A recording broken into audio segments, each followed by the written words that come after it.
रामायण भैया की जय।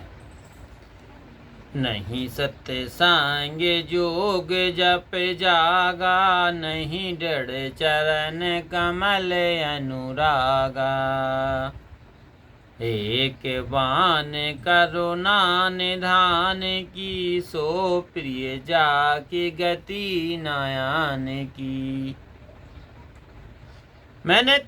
मैंने ना तो सत्संग योग और यज्ञ ही किए हैं और ना श्री राम के चरणों में मेरा प्रेम है, परंतु कर्णन धन की एक टेक है कि जिसे दूसरे का सहारा नहीं है वह उन्हें प्यारा लगता है।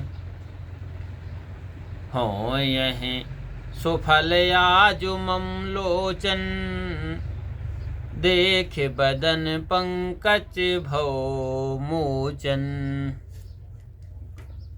निर्भय प्रेम मगन मुनि ज्ञानी, कहे न जाई सो दशा भवानी।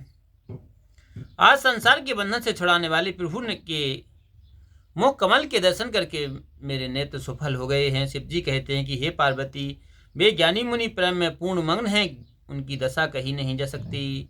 देसे अरुबे देसे पांथ नहीं सूझा, को मैं लहूँ कहाँ नहीं बूझा।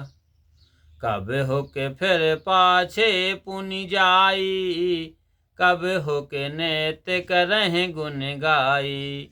मुनि को दिशा विदिशाओं का ज्ञान नहीं रहा और न कोई मार्ग सूझ पड़ा। मैं कौन हूँ और कहाँ जाता हूँ यह भी नहीं जानते। कभी पीछे घूमकर आगे चलते और कभी गुड़ गाकर नाचने लगते हैं। अविरल प्रेम भगत सुन बाई, प्रेम प्रभु देखे तर ओट लुकाई। अतिशय प्रीत देखे रघुराया, प्रगटे हृदय हरन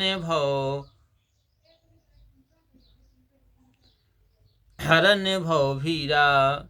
मुनि ने प्रेम पूर्ण भक्ति पाली। प्रभु श्री राम जी वृक्ष की आड़ में छिपकर देखने लगे। मुनि की अत्यंत प्रीति देखकर संसार के दुख को हरने वाले भगवान मुनि के हृदय में प्रकट हो गए। मुनि मग माझे अचल हुई बैसा, पुलक शरीर पनस फल जैसा। तब रघुनाथ निकट चले आए, देखे दशा निज जन मन भाए। तब मुनि अच्चर होकर बैठ गए। शरीर पुलकित होकर कटहल के फल के समान हो गया। तब श्री राम जी मुनि के पास आए और अपने भक्त की दशा देखकर अपने मन में बहुत प्रसन्न हुए।